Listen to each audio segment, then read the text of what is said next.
right, just to get to introduction, I'll let Alan introduce himself to some degree, but I'll tell you a little bit about him. But I'm David J. Ebner. I'm the Hug leader. I'm the president of Content Workshop, a content marketing agency. We also are a HubSpot partner, so hence us leading this talk today. Uniquely qualified, I'd like to think. And our presenter today is Alan Helms. He's the executive director of Organic Endeavors. I've known Alan for years now, where we are, outside of being colleagues, good friends. But what I've always taken away and appreciated with Alan's knowledge and relationship is just how in-depth his understanding of both the HubSpot system and Salesforce system are, and how they work together and sometimes don't work together, right? We've had many of those calls with clients. But I think these two tools you've got the market leader on marketing automation tool, the market leader on CRM, and how those kind of mix together. So today I asked him to join us to talk about this topic. Alan, do you want to add anything on the introduction front? No, I'm just excited to be here. I appreciate you having me, and I think it's a cool topic because at the end of the day, it's helpful to understand how marketing's having an impact on the pipeline, and it's a great intersection between both of the things that you and I focus on. So we've been good friends and partners, as you say, for a long time, and I'm based in Atlanta. A little bit of background from me is I'm what I like to joke around and say I'm a recovering Salesforce system administrator. I've been certified on Salesforce since going back to 2010, and we were actually one of the first users of Salesforce going all the way back to 2003. And so I come by the CRM game very honestly, and I've lived it and breathed it the way a lot of folks have. So I'm excited that HubSpot's starting to develop their own CRM, and they've done some really awesome things, but we still specialize in getting whatever your marketing platform is, especially HubSpot, to work with whatever your CRM platform is, especially Salesforce or HubSpot CRM. So we're based in Atlanta, and looking forward to getting into the talk in more depth. With that said, let's jump into it. So the question that David posed to me was, what are some ways that we can, when we're producing really awesome content and we're using HubSpot, what are some ways that we can use to measure or have visibility into the impact of that content across the sales pipeline? And of course, that's going to require you to either use the HubSpot CRM for your sales teams, or else integrate HubSpot with the Salesforce CRM. So those are the two main systems that most people use for this.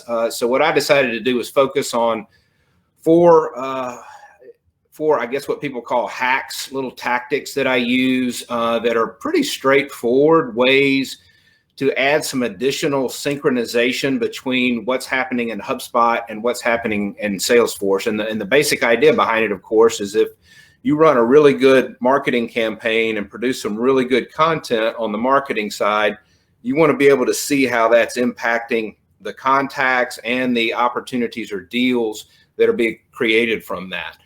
And so these are the four really simple hacks, and I'm going to walk you through these in detail because, one, they're not that hard, and two, they do take a little bit of behind the scenes work sometimes with the workflows and things of that nature. Some of it may be familiar with you, but hopefully some of it's a little bit new. So we'll jump into this. The first one, of course, is the lead score. And then we're going to talk a little bit about original source and lead source mapping. Then the third item that we'll get into is how you track your campaign list, specifically in HubSpot and or Salesforce, and the workflow that you can use to connect those together and use that for reporting and synchronization. And then finally, we've come up with this fairly new building a contact status that we can put a workflow behind and measure the time that certain contacts have been in a certain contact status, and it gives us a little bit more flexibility to measure marketing and sales together. So that's our agenda. So let's jump to the first one. I hope most of you are familiar with the HubSpot lead score. It's very easy to set up, very easy to change, and it comes out of the box and I think all of the marketing editions of HubSpot. It may begin at Marketing Pro, and then I think beyond that, you can actually set up multiple lead scores.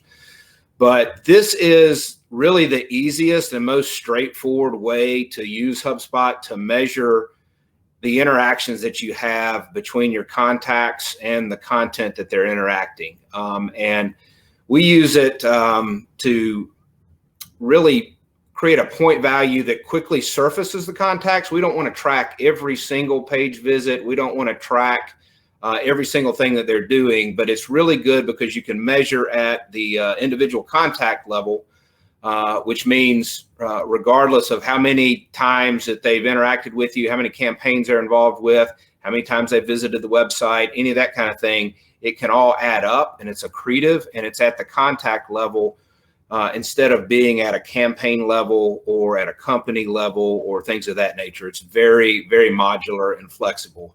And it's a standardized feature in HubSpot, and you're able to use it across, again, multiple interactions, multiple content offers, multiple campaigns, and it's just a great way to have it all on one contact record and see that impact. So what does that end up looking like? We use a lead scoring matrix, which this has been a pretty good template for us. And it's if you just kind of go across the top and across the bottom and from left to right, you can obviously see the 4 quadrants. And so on the left, we've got the positive adjustments where they get a positive score. And on the right, we've got the negative adjustments where they get a negative score. And that helps just increase the gap between good and bad leads. So I encourage having a lot of negative scores in there as well. But I think what we want to focus on today is the bottom left corner, which is the behavioral implicit scoring. That's where your content really comes in and the behavior. So the top row is what we call the profiling or the explicit criteria. And those would be things like, how old someone is, where they live, very static demographic type of information. The bottom row, behavioral implicit information, is what we would track with regards to how they're behaving on our website. So are they visiting certain pages? Do you have a pricing page, for example, that they're coming to visit, which shows some purchasing intent? The number of page views or specific page views. You can get highly specific with specific forms that they submit, specific pages that they visit, specific downloads that they have, and you can even set up ways to measure attendees to webinars or events that you have, email clicks. All of those things are ways that HubSpot allows you to easily give some credit for various content offers that you have across the system. So that's it on the HubSpot lead score. Hopefully that's pretty simple for you. The second one that we use a lot is mapping and syncing original source to lead source. So for those of you that are familiar with HubSpot, HubSpot comes out of the box with what they call original source. And that is a aggregation of really the first touches or how any contact entered your system, i.e. HubSpot. And so that's a great way. It's a great metric to use for any kind of reporting. I love it. And it helps you understand what's happening on the digital front. But they've also got a lead source value that's sort of inherited from Salesforce and is used a lot with Salesforce, but it's a custom field that you can customize. Though the original source, you really can't change it, but the lead source, you can customize that however you want to. And what we do is we work a lot of times with marketing and sales teams, and we want to see the marketing sources as well as the sales sources together. So to give you an example of something like that, salespeople are going to be entering contacts directly into the CRM, people that they've met at their own events or met on an airplane, whatever it might be. They want to enter their own contacts, and those are going to have a source, whether they purchased a contact from a third-party database or they just got someone's business card. Those are a lot of times our sales sources, LinkedIn, anything like that, outside of HubSpot. So if you want to pull those together and sort of see how your content, it can be evaluated alongside the sales sources, it's cool to link those together, and you can measure that first touch contribution all the way across your pipeline, because it's very easy to measure on a pipeline basis, so you can attach revenue to it. And you can also see sales and marketing contributions together in one place. And like I said, it works really, really well. If you do integrate with Salesforce, you can still use this synchronization technique. So what I want to do is kind of walk you through what that would look like. So the output that we'd be looking for, the reason why we would do that is we would want to see, how is the content affecting our pipeline or our contact relationship. So you can set this up as a deal pipeline, but you can also do this for contacts as well. And in this case, this is a client that's just starting out with marketing. And so they wanted to see how marketing was contributing to their pipeline. And so this is on account basis. You can also do it on a revenue basis. But in this case, you can see in the dark green, what they called inbound there, the last item, in the darker green in the top left quadrant there, they've got 5 deals that came from an original source out of HubSpot. And so that's a great way of showing how marketing or inbound marketing is contributing compared with some of their other sources. So they were big on a lot of outbound efforts. And so they hosted a lot of events. They had a lot of internal referrals, and they were big on using LinkedIn and some third-party lists. So they wanted to pull all that together.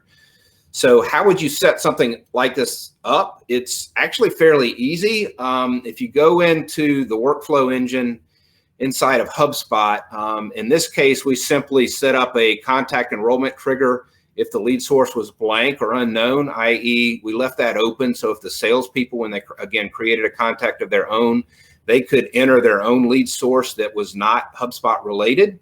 But what we wanted to do is take any of the offline sources, and that's a grouping inside the original source that is not anything that has to do with digital marketing or paid ads or direct traffic or any of that kind of thing that comes from HubSpot.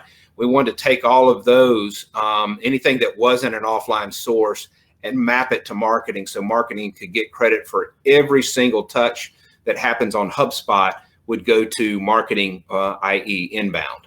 And that's it. And then the rest of it could be entered by the salespeople directly. So again, going back to this, you could see where they would manually enter event sponsored, manually enter outbound LinkedIn lists that they had, or manually enter exec membership. But everything that came from HubSpot was mapped to the inbound value. And so you got this nice graph to show the marketing contribution to the pipeline and the number of deals in the pipeline. So that's how that works on the workflow side. So the third thing is campaign lists and workflows. So the idea here is we want to be able to track the number of contacts that were, in some cases, really targeted for the content. So sometimes you can just use a static list in HubSpot for that. And that's good for something like a highly targeted campaign. Think account-based marketing or ABM. If there's certain people or companies or contacts in your database that you've identified that you want to go after, you can use a static list. But if you want to have something that's more dynamic or grows with you, or it's evergreen content over time, then you're probably going to be better off using a dynamic list. But either way, regardless of what type of list you have, you can have, by using this list and grouping your contacts in these lists, you can have very targeted reporting in HubSpot. And you can also use the basic workflow out of HubSpot to sync with a Salesforce campaign. So what would that look like? In this case, again, it can be a fairly simple workflow. In this case, we had a very targeted attendee list on a event that we had, and we wanted to just very quickly, if you were on that list, you would be marked as responded or attached to a Salesforce campaign. And just a quick note here, I mean, some of you probably already know, I mean, HubSpot and Salesforce treat campaigns a little bit differently. But one way to think of it is a list in HubSpot is roughly equivalent to a campaign in Salesforce. It's just really a collection of contacts that you've grouped together and tagged in that group. So it's a great way to keep that synchronized between both systems in this way. And it's obviously a great way to set up a trigger.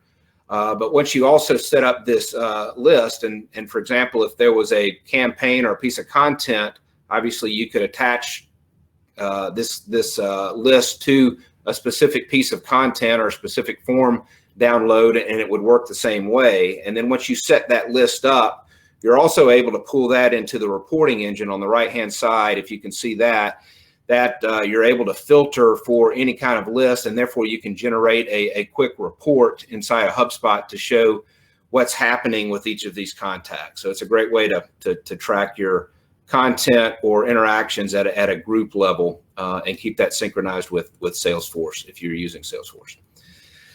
So the last one that we'll jump into is the contact status. So this is one we've been playing around with a little bit more recently, and the idea is, HubSpot comes out of the box with the lifecycle stage, and so if you're familiar with that's a very high-level grouping of your contacts that are based on the nomenclature that HubSpot likes to use, which is, are they a subscriber? Are they a lead? Are they a marketing qualified lead? Are they a sales qualified lead? Are they an opportunity, or are they a customer? And then there's a couple more. But sometimes that's not enough. So because it's inherited from HubSpot when they started as a marketing platform, sometimes you need a couple more sub stages to that lifecycle stage. So if you want to get more visibility across some of the sales milestones and how you're impacting those sales milestones, you can actually use a customized lead or contact status in both HubSpot and Salesforce to track all that together on one contact, so that marketing and sales can use the same pick list to keep track of where that contact is in the journey toward purchasing something from you. And this also works really, really well with Salesforce integrations, because those of you that know Salesforce, they've got two databases to keep track of. One is the lead and one is the contact. So you can have some duplication there, which is never a good thing. And then this is a good way to sort of aggregate that at a level where you don't have to worry too much about whether there are a lead or a contact. And we've got some ways we've implemented that with some clients, so that they just can use one pick list instead of having to worry too much about leads and contacts in Salesforce.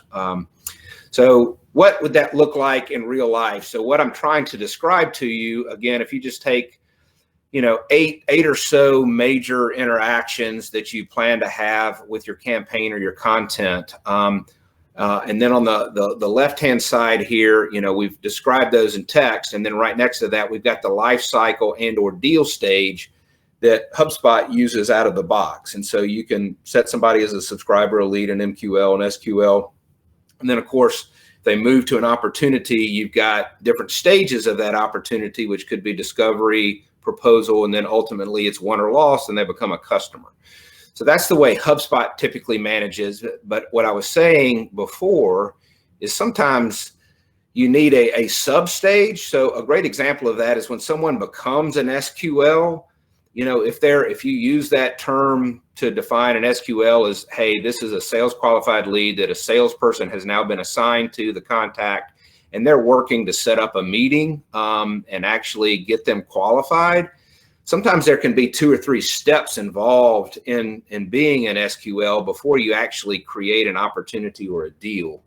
So what this is really good at is measuring that with what are effectively sub stages, but you use it as a separate pick list or a lead or contact status. And so these work very well hand in hand with the life cycle and deal stages, but you can get a little more granularity around where they are in the sales process. And then on top of that, it's really good if you look on the far right-hand side. Of course, what we're trying to track is you can do marketing or inbound activity at the same time, concurrently, or subsequently to sales activity. And so having that role and everyone understanding their lane and the ownership of the contact and who's doing activity and what status they're at that particular time can be very, very helpful.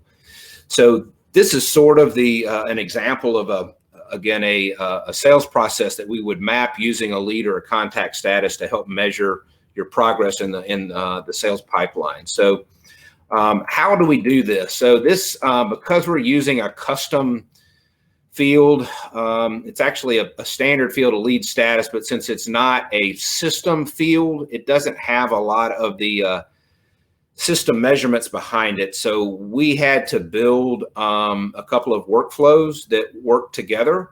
So what we wanted to do here is put a timestamp. So again, so what we're measuring here is something that is hopefully, let's just say, for example, we wanted to measure how many contacts were staying or gotten stuck in a working status. They've been assigned to sales, and sales has been working on them for a while, and they've kind of gotten stuck.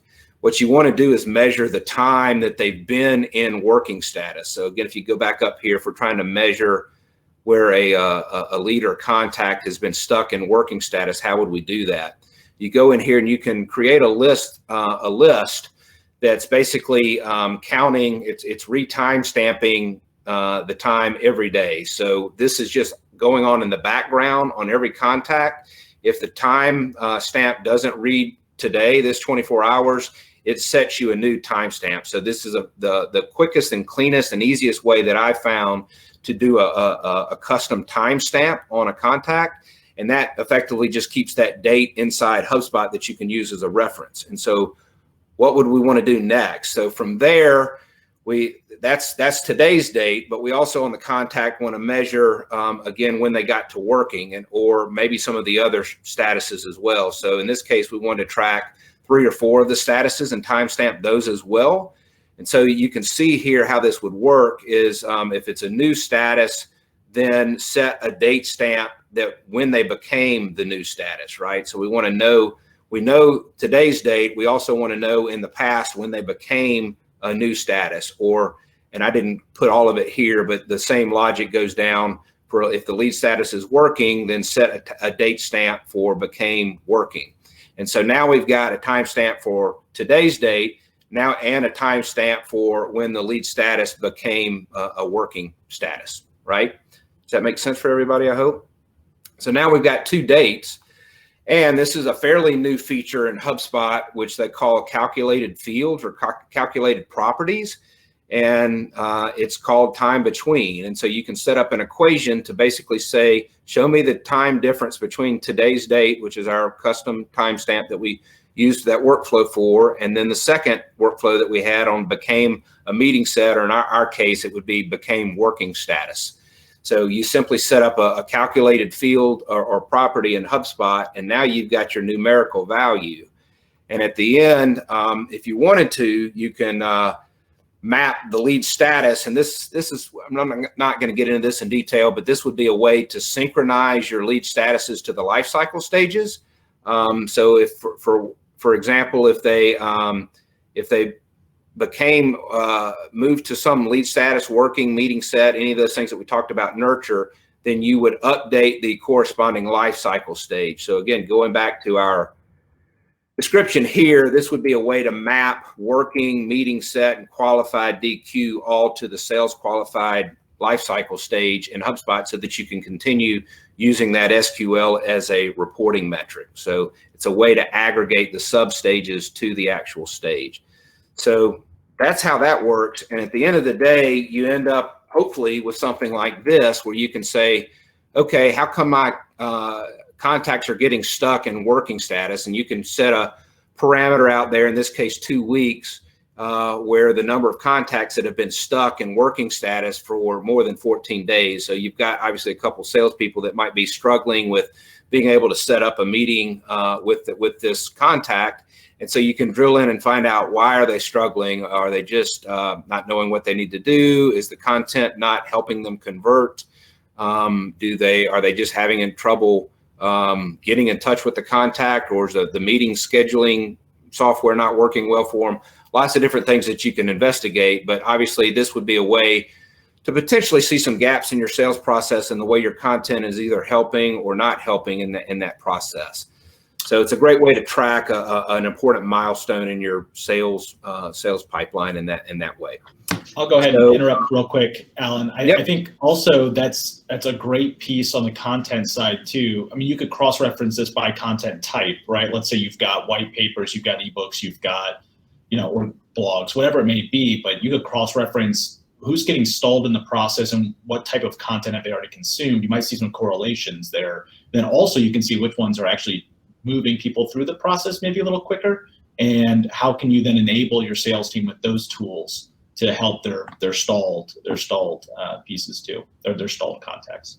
Yeah, exactly right. So, I mean, if you kind of envision this slide as being, maybe this is the slide for white papers, and people are, for whatever reason stuck here, but you could also filter the same report on if you've got a video or, a blog post or something along those lines, and folks are not getting, you don't have anybody stuck that's touching those pieces of content. So that's a great point, David.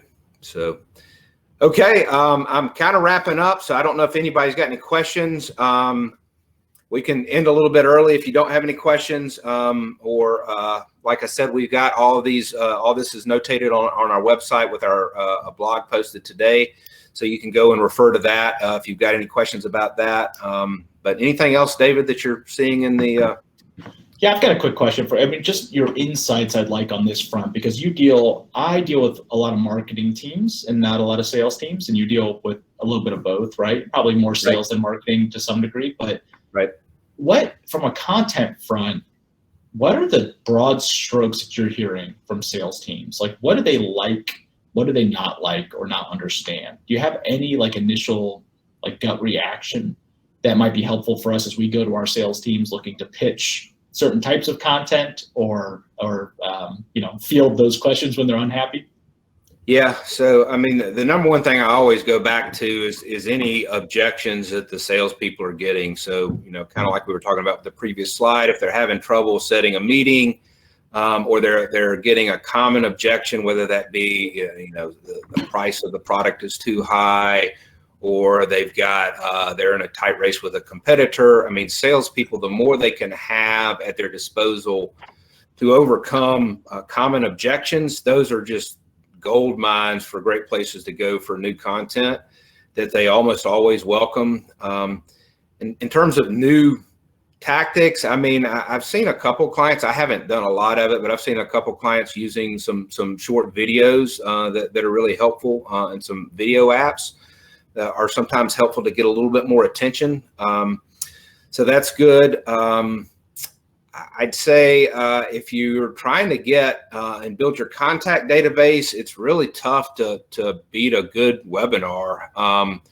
To get new signups and new people, as opposed to purchasing lists or things of that nature. I mean, it's just so much easier to get what is going to hopefully be a quality email address and someone that's interested enough to sign up for something. Mm-hmm. So those are some areas that we've seen, I think, that work pretty well. I think the more in-depth, the more detailed you can get in the content, and kind of a user guide and a step-by-step process on solving whatever problem your target market has, just focusing on that pain and ways to get them, roadmap out of that pain.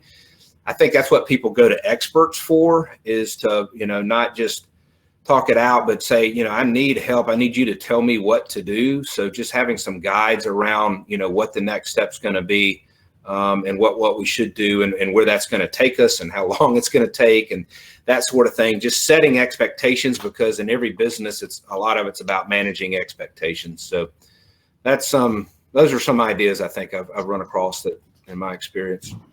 Yeah, that's great. I find it's important that the sales teams understands the goal of the piece of content too. So the goal should be built both ways, right? Like the common objections, you're absolutely right. Like that's where you're going to find gold in generating content for sales teams. But also, there's some companies that I work with, you and I work with together, that want to pass all contact information to sales reps, which means you end up passing people who are consuming content or gated content that's really fundamental in their journey, in their buyer's journey. And it's important. You don't want your sales team to think, well, all they do is pass us crappy leads, right?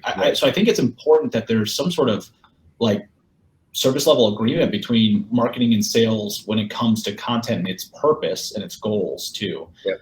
So that helps quite a bit. I mean, we find for our agency, obviously we create content for people, but internally when we're marketing ourselves, man, not much beats a really well developed ebook, right? Like it's as long as you can put something out there that people self-qualify when to download something, they have to be in your target market, because why would they otherwise? Like the title tells everything about the person downloading that piece.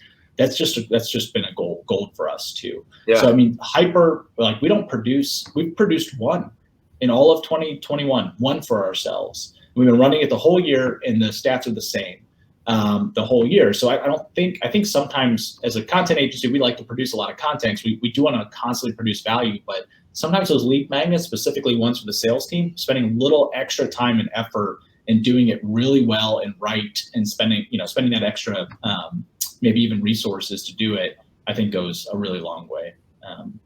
Anyway, that's my 2 cents. Yeah. Yeah, I agree. I mean, it's good content is it's really all about quality. I've never been a quantity guy, and so I think the better content you create, it just, you can reuse it so many different ways. It just needs to solve a problem. So yeah, absolutely. I agree. Okay. Well, did we get any other questions? Oh yeah, sorry, I am ignoring everybody else's questions and just asking my own. It looks like we got one from Billy.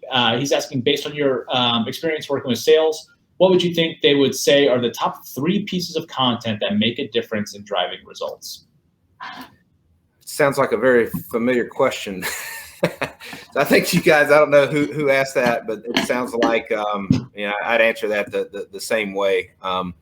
So I'd say it'd be something along the lines of some kind of a guide or a one pager, or and honestly, that can kind of just educate your sales team on how they can speak. So sometimes content can just be educational internally as well. That's true. So if you've got a new sales team or you're trying to grow your sales team, it's good to keep them on the same page. But I'd say something along those lines. A message map, something along those lines, a sales story that people are commonly using that reference the same mission that the company has on solving a specific problem, and those differentiators that are there and present. If you can accentuate those, the more the better. So I'd say that is another one on top of what we've already discussed. Find me on LinkedIn if you've got any questions, or find our blog posting and reach out, and we'll be glad to help any way that we can. If you've got some follow-up questions or even better ideas than what we've shared today, I'm always eager to learn new and better ways to do this. So looking forward to growing the community. Hope everybody has a great summer. Sounds good. Thanks, Alan. Thanks, everybody. See you next time.